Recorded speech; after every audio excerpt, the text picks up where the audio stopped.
Today I have a very special video for you. It's actually been by request. My very first video I did was my van build, and my friend Eric showed you around because he's the one that built it and talked about his box truck, and everybody wanted to see his box truck. So today you're gonna see it. So here's Eric. Hey everybody. He's gonna show you. Nice to see you again. If you haven't seen the van build on Earth, be sure to check out Gypsy Jen's first video. It's a van build. We just go over all the things we did on her. She has a 2005 high top Ford. I knew if I wanted to get into this that I wanted a box truck or a box van. And to me it just made sense for a build. I had some parameters of what I wanted. I knew that I wanted a 10-foot box as opposed to a longer or bigger box. I've seen some box truck builds where it's a really big box. I wanted something that looked like a micro tiny home. 10 foot long, so I could park in any parking space. The overall length is 19 feet long. I knew I wanted the Ford. I'm just partial to Ford. I knew I wanted the air deflector up front, both for its gas mileage savings and for storage up over. And then lastly, if we just walk to the back of the van real quick, I knew I wanted ambulance doors or barn doors, whatever you call them. To me, this just saved, the roll-up door is most common, but there's a lot of hardware up inside that's going to eat into your cabinet space or your interior build. So this was almost like number one for me, is these doors. So if you want to go inside, let's go ahead.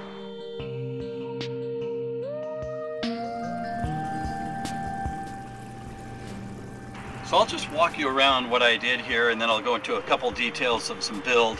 Like I said, I wanted it to feel like a super tiny apartment. It wasn't my idea that I was going to have a TV in it, but there was just this blank flat space. And that's the beautiful thing about a box truck, is it's just vertical walls and 90-degree square corners. It makes building really easy. That was a great part of it. So at the last minute, I decided to go ahead and put a TV and DVD player in it. The color scheme, it's a lot like Jen's because I like turquoise, she likes turquoise, but I also wanted to kind of have a sort of a gypsy wagon 70s vibe to it. These cabinets I did not build. These are from a cabinet depot place. Again, because everything was so square, easy to, I just put up 1/2-inch plywood birch. It's insulated behind that, and it became a great substrate to screw all the cabinets into. The ceiling is 1.5 inches of foam insulation with 1/4 inch of plywood and plenty of depth to cut in both a max air fan and a roof vent here. So as you're doing your build, you kind of decide how much space you need versus how much storage you need and what cabinetry and things like that. I knew I wanted a regular kitchen cabinet height and depth. I wanted it to feel like a real kitchen cabinet. So this is a 4-foot regular countertop. I have the trash can and a fridge, and that is not a real fridge. I'm not a full-timer, so that is more like one of those trucker coolers. Drops at about 35 degrees, what the ambient temperature is. Colder than that, if you just put a couple freezer packs in it, it'll last like 5 days, and low draw there. These cabinets are all just like regular kitchen cabinets where I have all my plates and things. I did do reservoirs that are manually pumping. Very easy to work, and they just drains outside directly through one drain. There's 2 sinks, you'll see. And I either collect it if I need to in a 5-gallon container, or if I'm dirt or whatever, and it just drains overboard. Spice rack, just little touches that make it feel like a real kitchen. I didn't want to do a permanent stovetop, so I have 2 of these where I can cook inside or outside. I just love, and then I have a cutting board top for the sink, so I can have full 4 feet of kitchen counter space or more room that I need, or plenty of cooktop space. Behind that here is the hanging locker. I knew I wanted that. So this is a Home Depot cabinet at the bottom half of it, 3 drawers, and then standard house type cabinet. And then I built this upper to be a hanging locker. People say in a box truck, you know, you don't have any windows, don't you feel tight? By the time you have the light come in through the hatches, through the big giant back opening, and on this, even the walk through, the passageway through, plenty of light comes through. And like I said, you have the storage up here. I keep 4 chairs, 2 ukuleles, my heater, a portable shower. So to hide all this, the pathway and the storage, I just bought standard curtains you can get anywhere and had them hemmed at a tailor shop. I have this curtain up front, and then I have 2 curtains in the back, and I'll show you what that looks like when everything's closed. But it just added to the aesthetic feel of what I wanted to create inside. So a big thing to me that I knew I wanted almost before anything, and even though it's only a 10-foot box, it's 6.5 by 10, is I knew I wanted a bathroom. A private shower, private bathroom, its own sink, medicine cabinet, vanity if I could do it, and I got everything I wanted.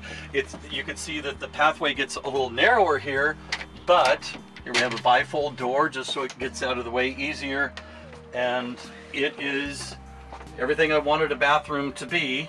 It's a porta potty, not a composting toilet. I just take the cassette out and dump it. It's no big deal to me.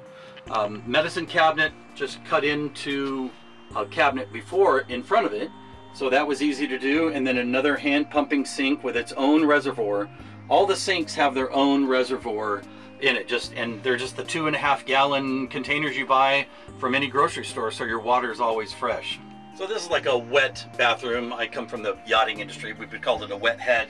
The toilet can stay in or out, but I have one of those Helio foot pump showers, and instead of hanging a shower bag like a solar shower, it's a pressurized foot pump system, and it works really great. The footprint is only about that big. It's a vertical, almost like a scuba tank. I put the shower head here, just hang it, and you pressurize it, and this whole bathroom can get wet, and it drains over into that one collector tube I was telling you about. So if I need to collect water, gray water, I can. If I'm just in a place where it's just over dirt, then it could just go over dirt. But all the sinks and the shower drain into one outspout, and I can collect it or not. So this is another vertical storage. Once again, this was a Home Depot cabinet on the bottom side. I just had to continue up and finish it and make it for the purpose that I need. So up here is all my linens. This is linen closet for the bed. I'd love to have musical instruments with me, either a guitar or ukulele, and I always have this box drum and shakers. I have more water. I carry about 6 of these 2.5 gallon water containers, so I always have lots of water. I've got candles there. This is a junk drawer, just all the things kind of neatly stored. And then this can vary. Sometimes I just keep bags, but right now I have a generator in there with gas, and it works really good if I need it. And if I don't need it, then I'll put something else there. It depends on the trip that I'm on. I wanted everything to be as flexy as I could be. All right, so there's lots of ways to do the seating to the bed conversion, and Jen got a little bit of heat, and actually it was me, because we didn't do the slat bed arrangement. That was on purpose. I like the slat arrangement, but storage to me is more important. So without the vertical struts of the slat bed, you have wider openings. And so I'm gonna make the bed for you just to show you what's involved here with pillows and everything. Those go there. Those go there. This goes over here. This does this. This does this. That. That. Reverse the process on this side. This. This. That. So I don't think that took 30 seconds, and it's actually very easy to do. So what this arrangement allowed is you could have 2 love seats facing each other, or this one can become sort of a bigger lounge. I could take the backrest from that side, put it here, but for watching TV or just hanging out looking out the view, it works great. I'll show you what I mean about storage here. When I actually want to get into it and get something from the top, which is the easiest way to get to all the stuff that I have stored, it just folds up like this, and on both sides, storage becomes super accessible that you would not have if you have that slat bed arrangement. So all my tools, my lights, my extra stove, power tools, jacked, it's all here on this side, and electronics are all on this side. We talked about electronics on Jen's van. A lot of other van builders will go into the details of electronics. I did pretty standard stuff. I have 200-watt panels on the roof. I have the MaxAir van. I happen to have a 95 amp hour battery. I would definitely suggest getting bigger than that. Jen's is a 200 amp hour battery. 95 suits my purpose as well because I'm not living in it, but if you were staying in it, I definitely can deplete the battery running the fan, running the fridge, running the TV after about 5 days. But before that, it works great.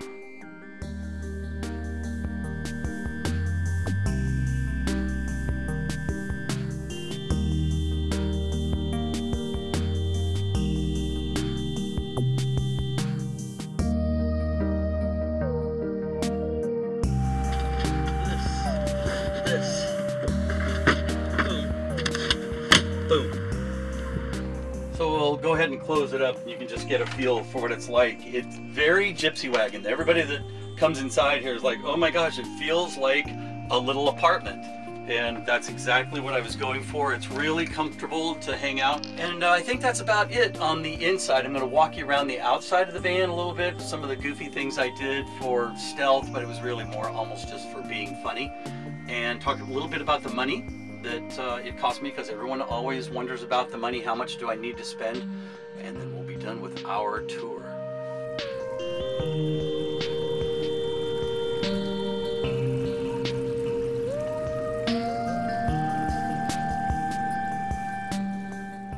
So a couple little things on the box truck, because it's, I mean, you can do this on anybody. It works really good for the box. Just put hooks where you need them. This is for wetsuits and towels. I've got these on either side for a trash bag, that the trash bag with the pull top just stays right there and holds in place. So people see the name Vortex Energy Systems like, oh, was that on there when you bought it? Like, no, nothing was on it. It's a totally fictitious name, so don't tell anybody.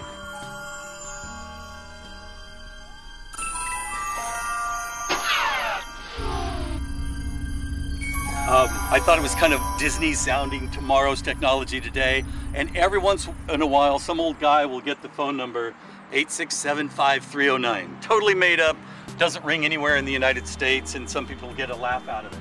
To keep the whole facade going, I've got a hard hat and an orange vest inside that just hangs on that wall there, and it just kind of looks like a work truck. And even to the degree that I have these blinky yellow lights, and that's really just for corniness. I never really turn them on, but like if it's a real electrical emergency, you know, we're ready to respond at Vortex Energy Systems. So everyone always wants to know about price. It was a big thing to me. I did not have more than $10,000 to spend all in. I got the truck for $4,500. It had a brand new transmission with a 2-year warranty in it. It has high miles. It had 190,000 miles when I got it, but it runs perfectly, had a long service record, and I felt it was worth the risk for the price. I put about another $3,500 in it or so, so I'm in it between 8 and, you know, really closer probably to 9, but that's all in. And of course there's no labor, I did all the work myself, but it's not, these are not really super high tech builds. You can get away with doing your own work. If you got a screw gun, I would definitely recommend blueprinting it first to the inch, getting yourself some graph paper and figuring out how much room, how much storage, how you're going to really use the van. I do not have any holding tanks. That's for a reason. I didn't want to sacrifice the storage, but it just worked great for me. It was a lot of fun. I don't do this professionally, so you don't need to put in the comments, can I come and build a van with you? I would love to do it. It's a lot of fun. You will have a lot of fun doing it, but it's not something that I'm doing for money at the moment, just for the sheer joy of it, sharing it, and loving the life. I use this a lot. In the first 12 months of owning this, I put 20,000 miles on it, just going the Pacific Northwest. And it runs great. It's been in snow, it's been in sand. It's just been a great vehicle. People love it. They get the humor behind a lot of it. Super comfortable, and I just encourage all of you, have fun in your van life. It doesn't have to feel like, oh my gosh, I'm living in my van down the river. That can be a good thing. Bye everybody. Thanks for watching, everyone. Please like, comment, and subscribe for more adventures. Peace out everybody. See you on the road.